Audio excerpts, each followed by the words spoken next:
As it has for the last 200 years, the train still makes its nightly trek along the southern edge of the McRaven property, howling an occasional metal-on-metal, blood-chilling wail.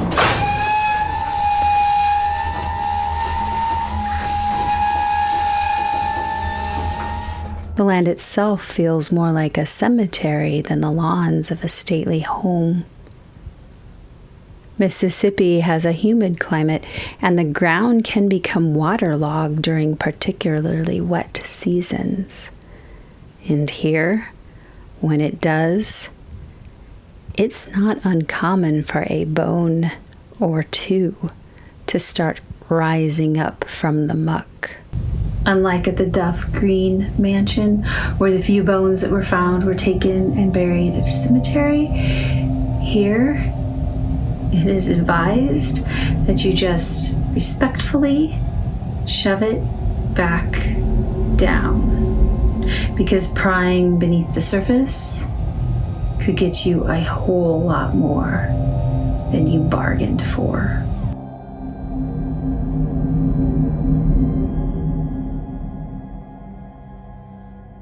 This is what I'm pondering as I make my way along the old brick path leading to the house.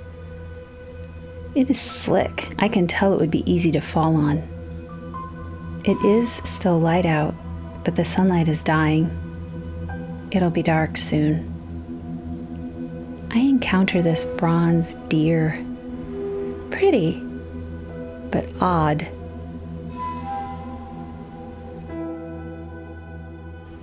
I smell the fragrance of some flowers, but I'm not sure which ones. I stop to admire some.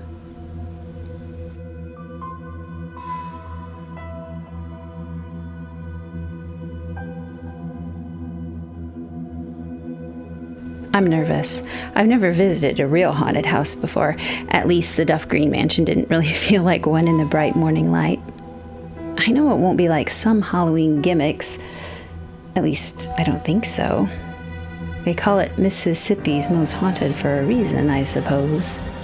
I don't know what to expect. I can always leave if it crosses any lines. I am early, so maybe I'll walk around the grounds a little bit.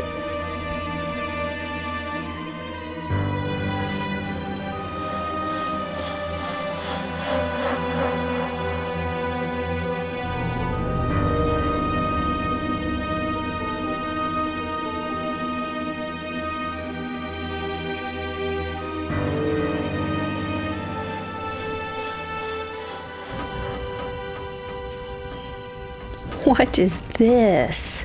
The old well? No way. What is that sound?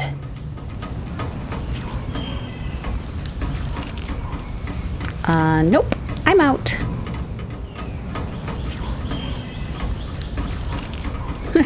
It's been raining the last few days, and I really have no desire to find a bone sticking up, or anything else for that matter. I'll wait for the tour.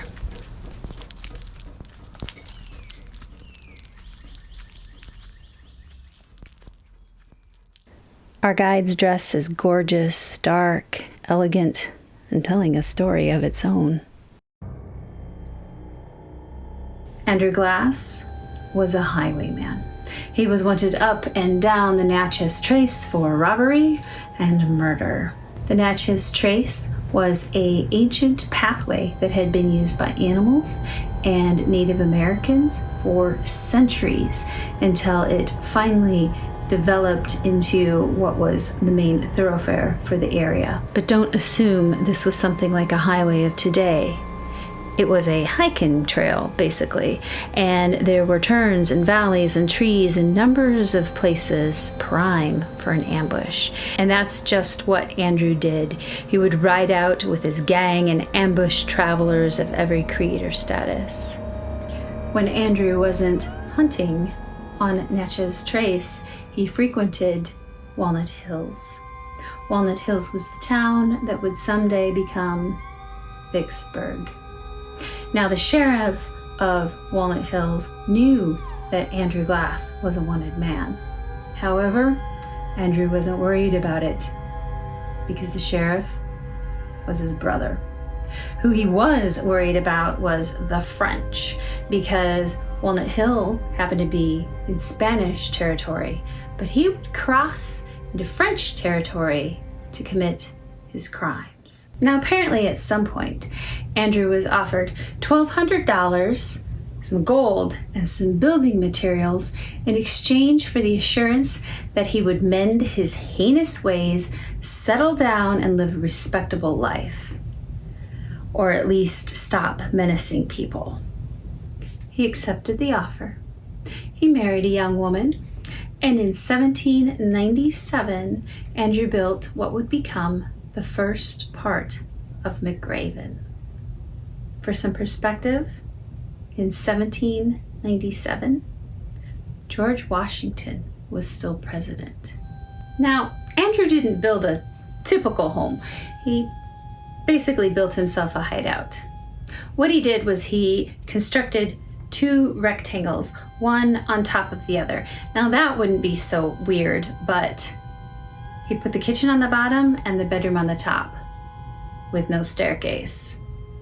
The bedroom was only accessible by ladder, which could be retracted, thus making it difficult for anyone to get near him. He would have a clear shot at anyone attempting it. You may realize by now that the only motivation for doing this is if Andrew had no intention of mending his ways.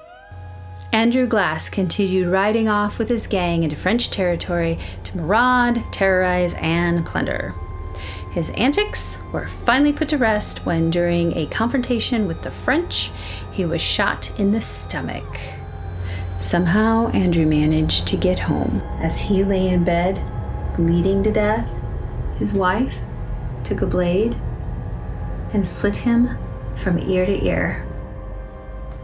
It is theorized that her motivation for doing this was because his gang had told her about his dealings with women, and that they had told her knowing that she would retaliate and they could take his cut. It may have been coincidental that the French had weakened him for her attack. It is also theorized that she and his gang worked out a deal. They could take not only his current cut, but all of his money if they helped her avoid a murder charge. So they dismembered his body and buried pieces of it throughout the 1,200 acres. To this day, the 1797 portion of the McRaven house is said to be the darkest part of the house. Women report unwanted touch, men report unexplained anger, people say they lose things or are pickpocketed. All types of ghost hunting equipment has been activated and in some cases ruined.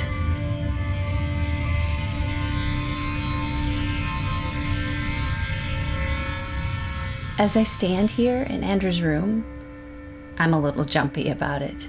I'm imagining that somehow I'm going to turn around and be all alone in the house. For a moment, I am alone in the room. It has its own smell. A little musty, definitely that old smell. It's like everything modern falls away in here. I'm considering Andrew. He wasn't a very nice guy in life. I wonder what his wife was like. I guess he died right there. His kitchen is as full of sharp objects as we would imagine. Tools or weapons, a matter of semantics, really, or intentions. This room transports you in time. I can feel all the layers of the eras in here, like a vortex or time slip.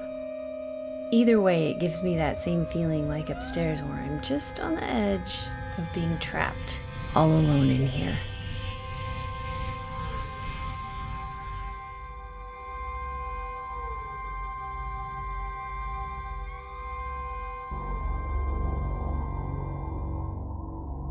In the mid-1830s, the new 28-year-old Warren County Sheriff Stephen Howard purchased the land and the little house for his new bride, Mary Elizabeth.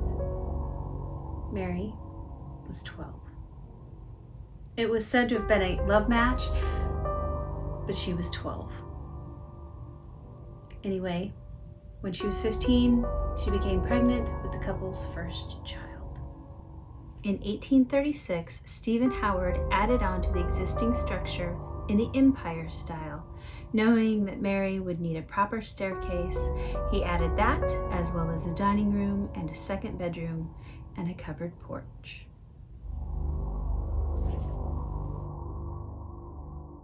Mary and Stephen were happy to start their family, and Mary was an excited, expectant mother.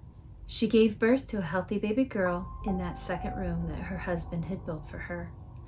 But Mary did not seem to recover very quickly and declined into a fever. One day, when she was feeling a little better, she spent the afternoon holding her baby, counting fingers and toes and imagining first steps. Stephen was relieved.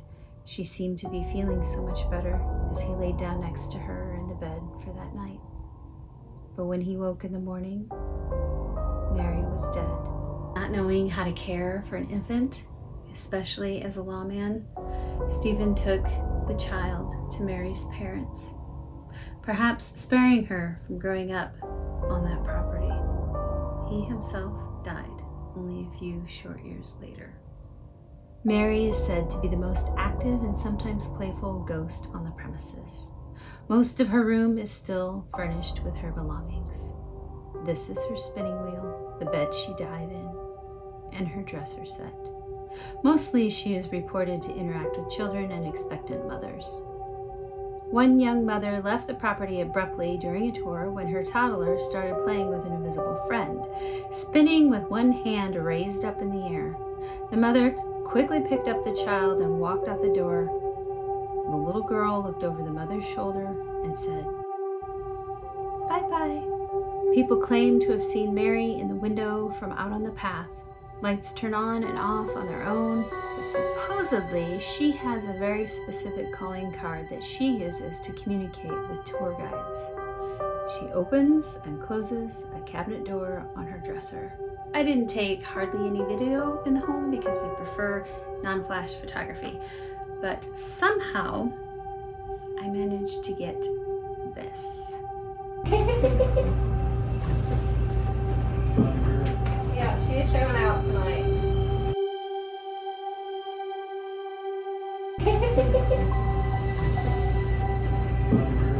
I'm an experienced theater tech. I'm that friend you don't want to take to the show if you don't want the tricks revealed. I'm kidding, I wouldn't do that. But I didn't notice any obvious mechanics. A couple of us even walked around the dresser. So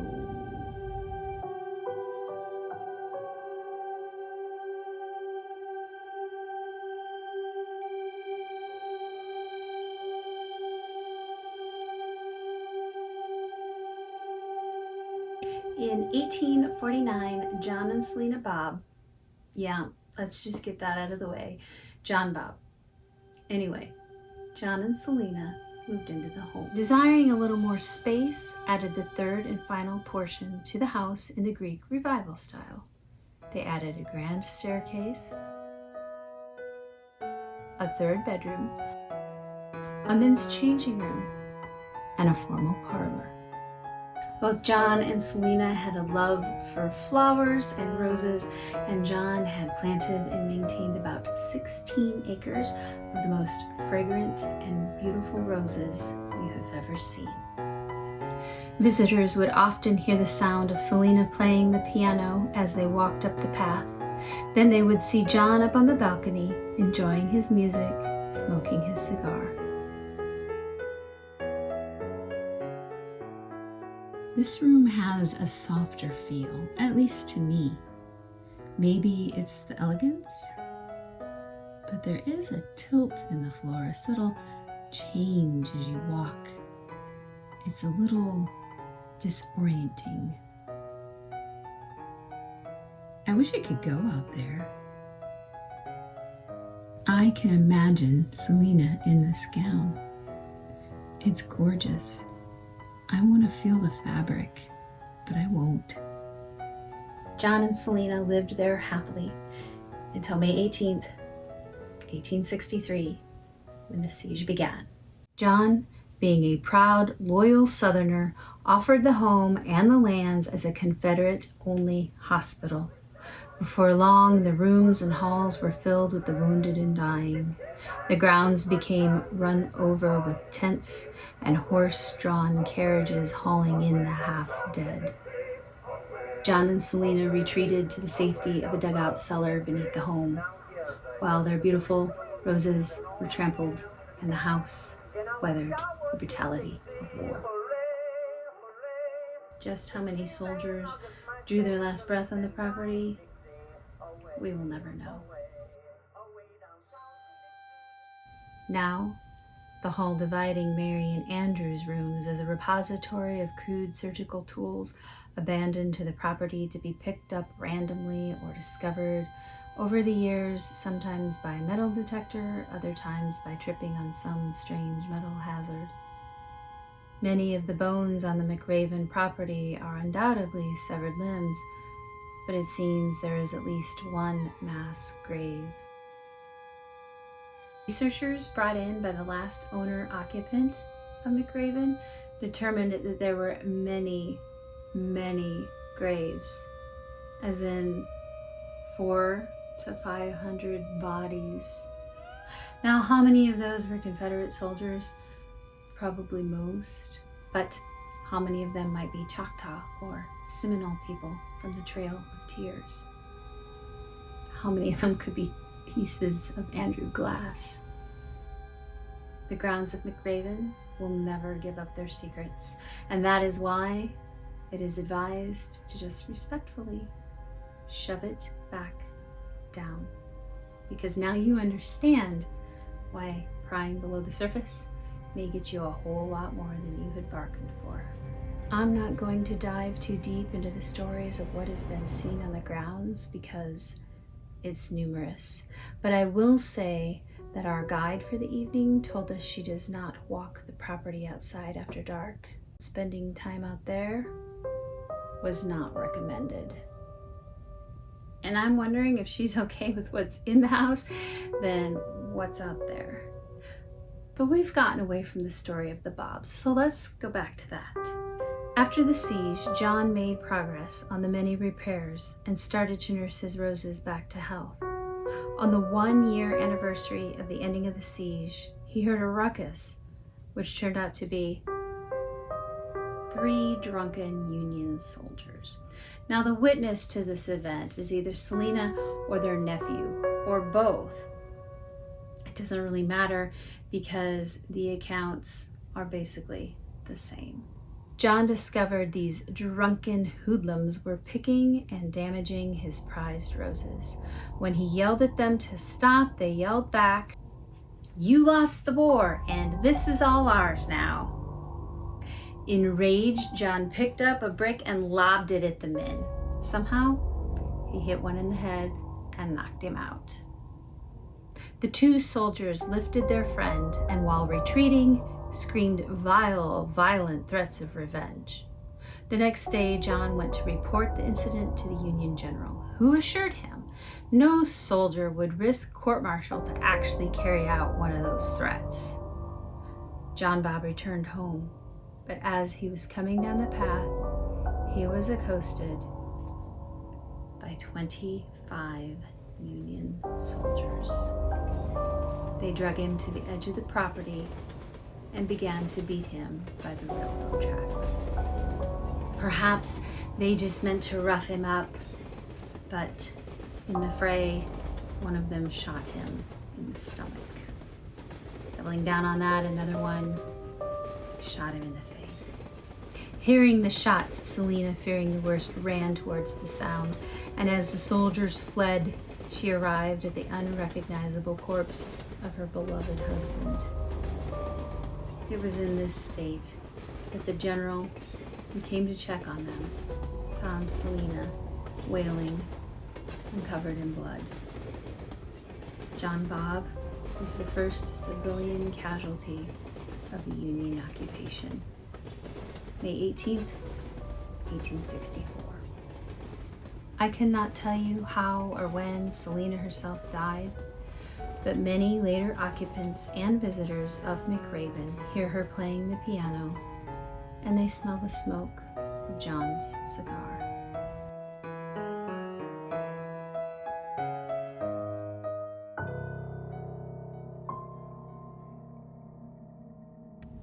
Next up, the Murrays. You may be wondering by now if it ends, this cycle of tragedy after tragedy on the property. Nope, not yet. William Murray was a Yankee. He walked with a limp, and therefore he needed a cane. That's not really important to our story until he haunts the place and people hear his cane on the wooden floor. But before that, he had a family. Him and his wife had about 6 children. Over the years, the family lived and then died one by one in the home. Each time they lost a family member, it was the same routine. The women handled the wake, the men handled the burial. Finally, it was down to 2 sisters, Annie and Ella, and their brother, Harry, all of which were middle-aged by now. They had never married, and they had never moved away from the home. When Harry died, the sisters did what they knew they were supposed to do, and they held a wake for him. But they didn't know what to do with the body. So they just assumed someone would come and take it for burial. Eventually. Right? Well, 6 weeks later, their doctor arrived for their scheduled checkup, and as he entered through the door in the Mississippi heat, he knew there was a problem. But for the true gore of that story, you might just want to visit McRaven. Whether it was at this time or before, the sisters began to suffer from extreme hoarding disorder. Not only were the rooms full, but the halls began to be cluttered. When modern conveniences like electricity, plumbing, indoor bathrooms started to become available, they would not allow any in the home. Finally, in their old age, Ella started to decline. So their doctor recommended that she no longer use the steps. So Mary Elizabeth's bed was brought down into the dining room, and the 2 sisters slept there for the last 5 years of their life. When Ella died in 1960, Annie was unable to part with her. So Ella's body remained in the bed for the next 5 days before the doctor came and had both Ella and Annie removed from the home. Annie died shortly thereafter in a nursing home. The next owner of McRaven wisely did not live in it. They made it a tour home, and it was listed on the Register of Historical Places in 1979.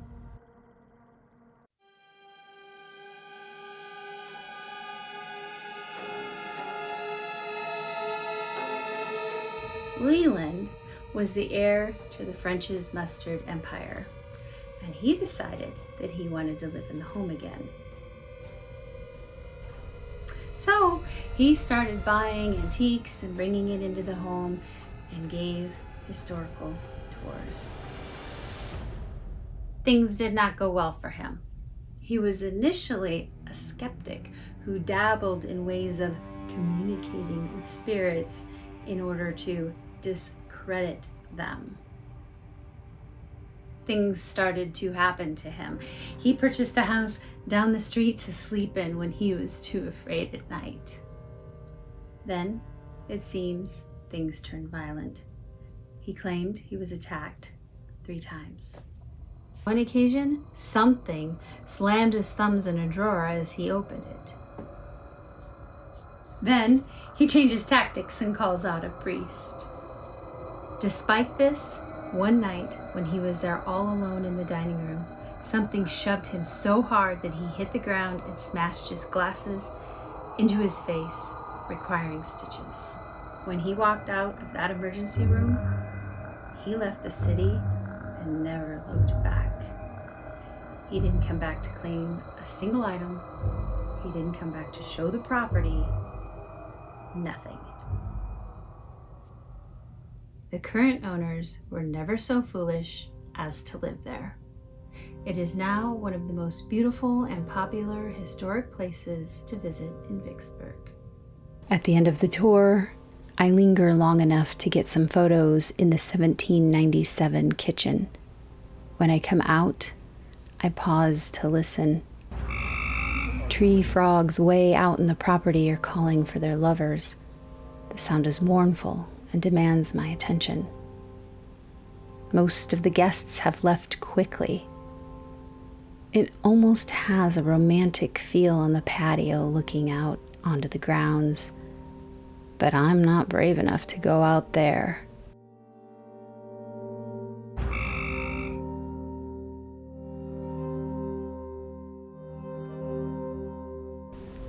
The last group is getting ready to leave, so I decide I don't want to be left alone, and I head out ahead of them.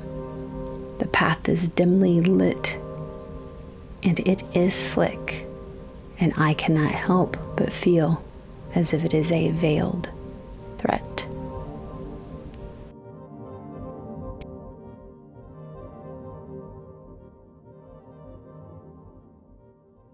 So there you have it, my fellow inner children, a ghost tale to rival all ghost tales. But trust me, I left out a lot. So let me know in the comments if you want me to start a ghost docu-series. I'm joking. This was enough.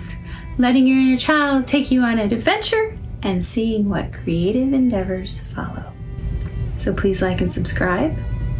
And if you liked this one, please be sure to check out this adventure. In the meantime, please be kind to yourself and others, and free your inner child.